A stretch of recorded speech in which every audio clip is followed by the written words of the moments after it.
many parents, and apparently others who care, tried to defend what you cannot defend.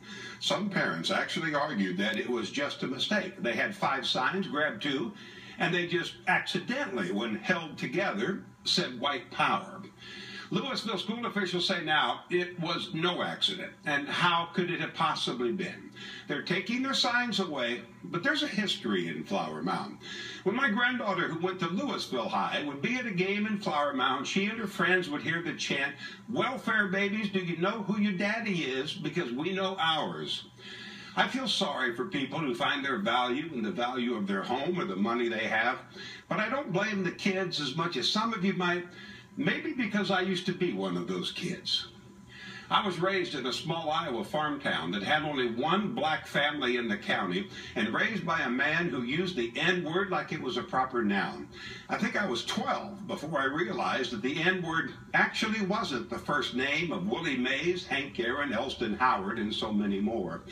My dad always referred to the black athlete and any person of color he didn't know that way, but he loved the Matthews family.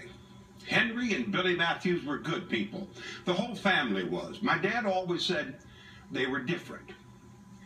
The one black family he knew were good people. All the others he didn't know, they were the bad people. The ignorance in that reasoning, if you think about it long enough, will twist your mind, and it twisted mine. Kids have to be taught to hate, and it's our parents and grandparents, and our teachers and coaches too, who teach us to hate.